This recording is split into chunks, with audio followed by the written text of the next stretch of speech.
అయితే ప్రణవి దేవుడి కృప ఎంత ఉన్నా కూడా ఎంత భక్తుడైనా కూడా రామదాస్ లాంటి కష్టాలు తప్పలేదు అంటారు. సో డౌన్ పీరియడ్ ఎవరికైనా వస్తుంది. డౌన్ పీరియడ్లో అది మీకు చాలా బాగా తెలిసినది అంటున్నాను. సో ఆ టైంలో ఎట్లా ఫేస్ చేసావు Pranavi? They was one point of time I remember, అందుకని అడుగుతున్నాను. అంటే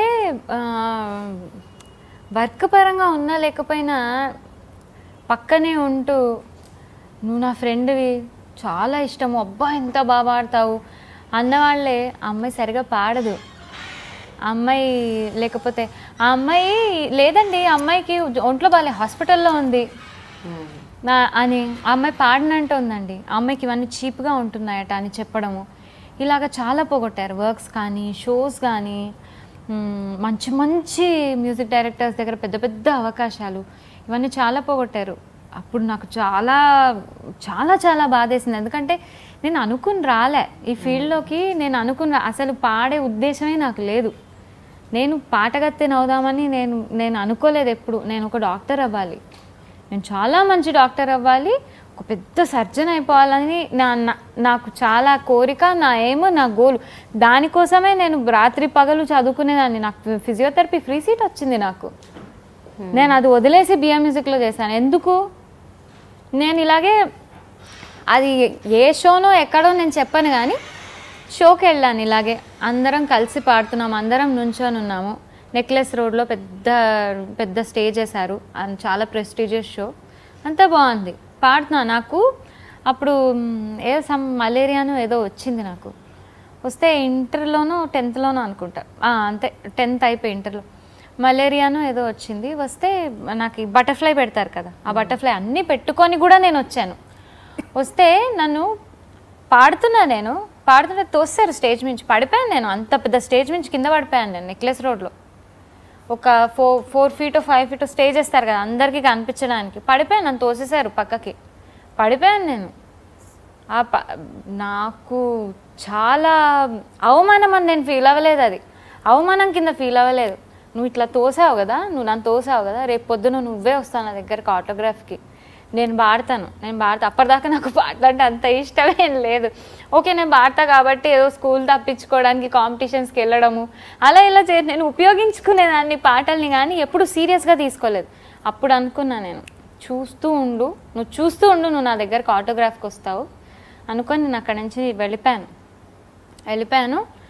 ఒక 2.5 years 18 గంటలు పడుకోకుండా ప్రాక్టీస్ చేశాను నేను.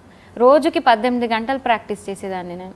మా గురుగారి దగ్గర వైజర్స్ బాలసుబ్రహ్మణ్యం గారు, హేమావతి గారి దగ్గర నేర్చుకున్నాను నేను. ఆవిడ తర్వాత వైజర్స్ బాలసుబ్రహ్మణ్యం గారి దగ్గర నేను క్లాసికల్ జాయిన్. ఆయన దగ్గరికి వెళ్ళి రోజు వాళ్ళ ఇంట్లోనే ఇంకా ఆల్మోస్ట్ పడుకోవడానికే మా ఇంటికి వెళ్ళేదాన్ని నేను. అక్కడే కూర్చొని ప్రాక్టీస్ చేశాను నేను. 2.5 years ప్రాక్టీస్ చేశాను. 2.5 years ప్రాక్టీస్ చేశాను. తర్వాత కట్ చేస్తే ఒక షో వచ్చింది, కేకే పాడుతున్నారు, అందరికీ తెలుసు కేకే.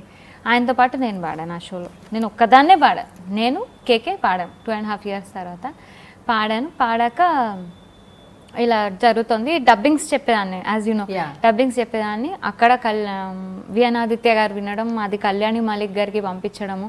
వెంటనే ఓకే సార్ నేను వస్తాను అని చెప్పా. ఎప్పుడా వద్దు అని చెప్పేదాన్ని. ఎందుకంటే శంకర్ ఎహసాన్లో ఒక కాన్సర్ట్ చేశారు ఇక్కడ.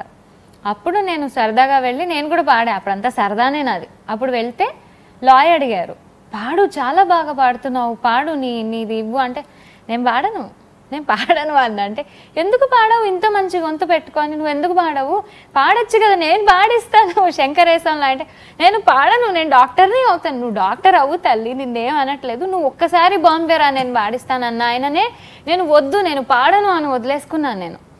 ఇప్పుడు లేదు నేను పాడాలి, ఖచ్చితంగా పాడాలి అని చెప్పి ఆయన పిలిచిన వెంటనే వెళ్ళాను. అందులో ఆంధ్రుల సినిమాలో వైష్ణవి భార్గవి వాగ్దేవి అది ఒకటి, ఇంకొక చిన్న బిట్ సాంగ్ 2 పాడాను. తర్వాత మళ్ళీ చదువు, డబ్బింగు అవన్నీ కంటిన్యూ అవుతున్నాయి. కృష్ణ చైతన్య తెలుసు కదా అందరికీ తెలుసు, నాకు చాలా మంచి ఫ్రెండ్ కేసీ. తను కిరాణి సార్ దగ్గర ఒక కోరస్లో ఒక సింగర్ తక్కువ అంటే వెంటనే వచ్చేస్తున్నా అని చెప్పి, మా కాలేజ్లో మీరు ఏమన్నా చేసుకోండి నేను వెళ్ళిపోతున్నాను అని చెప్పి వెళ్ళిపోయి అక్కడ స్టిక్ అయ్యాను అంతే. మళ్ళీ వెనక్కి తిరిగి చూడలేదు. తర్వాత ఇలాగే ఉంటూ మధ్యలో ఒక డౌన్ పీరియడ్ ఇలాగే వచ్చింది. ఎవరైతే నన్ను అప్పుడు స్టేజ్ నుంచి దోసేశారో వాళ్ళే వచ్చి ఆటోగ్రాఫ్ తీసుకున్నారు. I was very proud of my self. Okay, నేను చేసి చూపించా, ఓకే అనుకున్నాను. ఒక డౌన్ పీరియడ్ వచ్చింది. I was emotionally very sad. ఎందుకంటే ఎన్నేళ్ళు కలుసున్నాము, 16 ఏళ్ళు 17 ఏళ్ళ ఫ్రెండ్షిప్, ఇంత చిన్న మాటతో తీసేస్తారా మీరు అని నేను చాలా ఫీల్ అయ్యాను. మీకు కూడా తెలుసు అది, నేను మీకు చెప్పాను అనుకున్నాను. తర్వాత మా అమ్మ చెప్పారు ఒకటే మాట, నువ్వు ఎప్పుడూ ఎక్స్ట్రావి కావు, నువ్వు ఎప్పుడూ వేస్ట్వి కావు. 7 సముద్రాల అవతల గుహలో ఒక రాజకుమారిని బంధించేసి ఉంటాడు రాక్షసుడు, నువ్వు విజయానివి, వెళ్ళి ఆ రాకుమారిని నువ్వు తెచ్చుకో అంది మా అమ్మ. ఒకటే మాట, అది తెచ్చుకోపో అంది, అంతే, అయిపోయింది. ఆ తర్వాత ఎవరిని పట్టించుకోలేదు. అనుకున్నా ఒకటే చెప్పింది, నువ్వు డౌన్లో ఉన్నా అప్లో ఉన్నా ఎక్కడున్నా దాన్ని ఎలా బ్యాలెన్స్ చేసుకుంటున్నావు ఎమోషనల్గా కానీ ప్రొఫెషనల్గా కానీ నిన్ను నువ్వు ఎలా బ్యాలెన్స్ చేసుకుంటున్నావు అన్నదే సక్సెస్ ప్రణవి. అవార్డ్స్ రావడమో లేకపోతే పెద్ద హిట్ సాంగ్స్ పాడడమో సక్సెస్ కాదు, దీన్ని సక్సెస్ అంటారు. ఇది నువ్వు గుర్తుపెట్టుకుంటే నువ్వు ఇంకెప్పుడు ఇలాగ డౌన్ఫాల్ అనుభవించవు, లేకపోతే అరే నేను పడిపోయాను నేను బెడ్ మీద పడిపోవు, నువ్వు ఇది ఒక్కటి గుర్తుపెట్టుకో అని మా అమ్మ చెప్పింది, అంతే. అప్పటి నుంచి ఏమి పట్టించుకోవట్లేదు. వెళ్ళానా, ఒకసారి పాట పాడడానికి మైక్ దగ్గరికి వెళ్తే వెనక్కి తిరిగి రాకూడదు, వెనక్కి అస్సలు తిరిగి రాకూడదు. ప్రాణం పోతున్న ఆ పాట ఖచ్చితంగా బాగా రావాలి. అదే అనుకొని వెళ్తాను, మైకి దండం పెట్టుకుంటాను, పాడతాను, వెనక్కి వస్తాను.